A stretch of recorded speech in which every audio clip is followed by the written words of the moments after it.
Welcome to Mom Lounge TV. I'm your host, Shanina West. Today, as my guest, I have Richard Pass. He is a registered nurse and a health educator.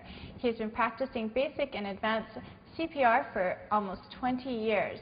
When Richard decided to take a simple yet educational program to the community, he founded Save a Little Life. Welcome, Richard.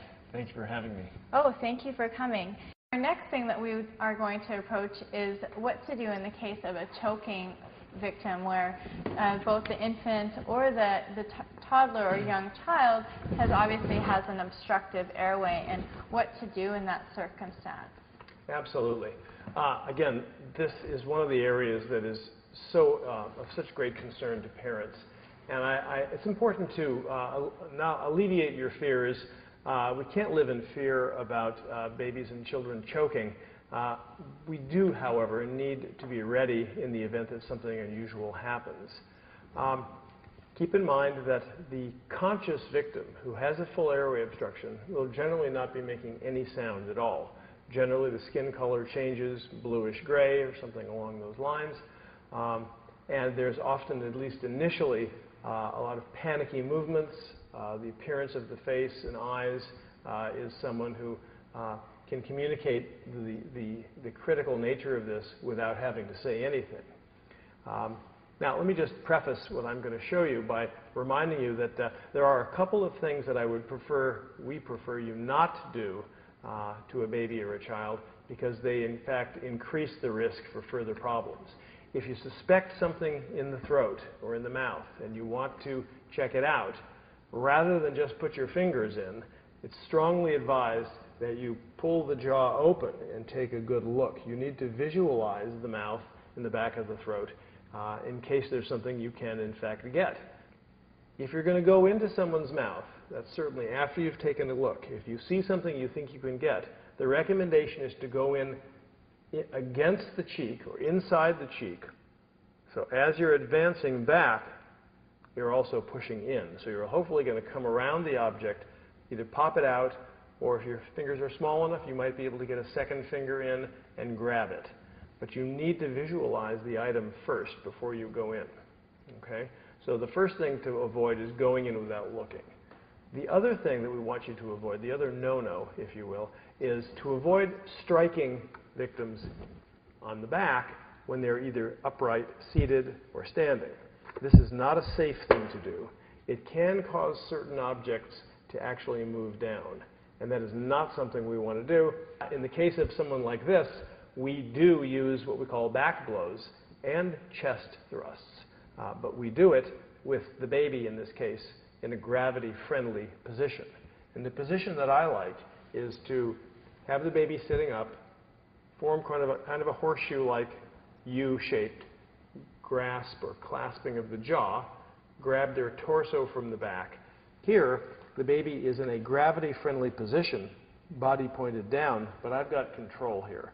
The head and jaw are supported so that when I strike between the shoulder blades, I am not going to get a lot of this sort of whiplash action.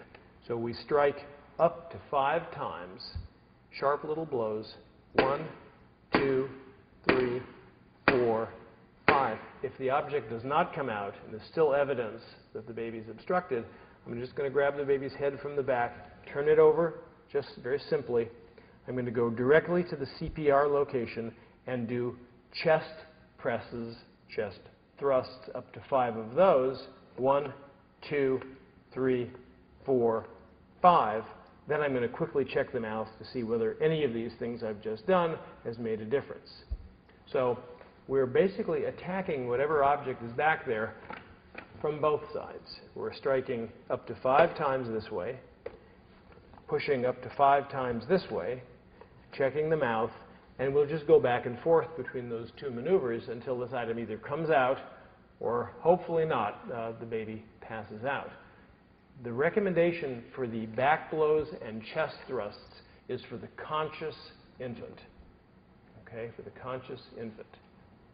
Okay. And then with that said, what happens if they do go into an unconscious state? This is something we certainly hope doesn't happen. An unconscious baby or child with an airway obstruction is a very, very sick person. The new guideline, as of 2006 is if this baby, or whomever we were working with small, if this small person loses consciousness, we turn them over on their back and begin CPR, the same 30 pumps on the chest, followed by breaths. So the Heimlich maneuver, if you will, for the unconscious victim is now CPR. If the person is conscious still, if the baby is still conscious, one of the keys, of course, is whether they make any sound. And that would be an indication the airway is no longer blocked if good sound is coming out. In this case, it'll probably be the sound of them screaming and crying, which usually is not a good sound. We'll be happy to hear. That's a good sound. That's a great sound. That'll be the first time the mom will be happy to have her baby screaming at her. That's right. That's right. If you'd like to see, I can also demonstrate the method for the slightly bigger child. Oh, most certainly. Okay. My daughter's 3, so I'm moving right along over here. Well, one of the things, there's a little bit of a difference of opinion on this. I'm not sure that we have complete unanimity here. But generally speaking, when at some point we can start to use the more standard Heimlich maneuver on a small child.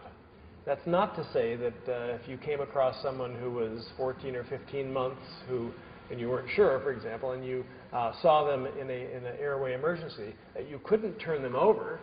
You certainly can, and support their head and neck and strike between the shoulder blades. However, keep in mind that this sized person also offers another option, and that is the standard Heimlich maneuver.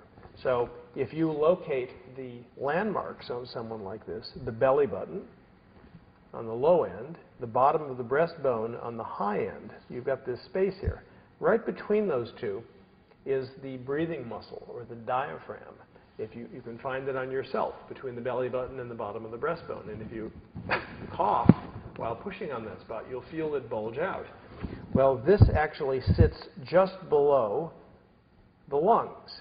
And when something is stuck up here, something has blocked the airway, there are often some pockets of air trapped in the bottom of the lungs.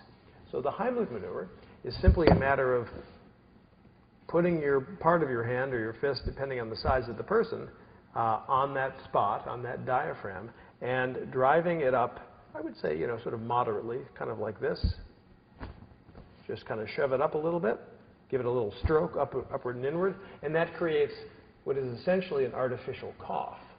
And that's what the Heimlich maneuver is. Exactly. SaveALittleLife.com. There you'll find Richard's online calendar. So if you're in Los Angeles or visiting the LA area, please go to his website, see the online calendar, and see if you can take one of his classes. And don't forget about his DVD. You can have that on file as a reference. But please, I honestly do recommend taking the course.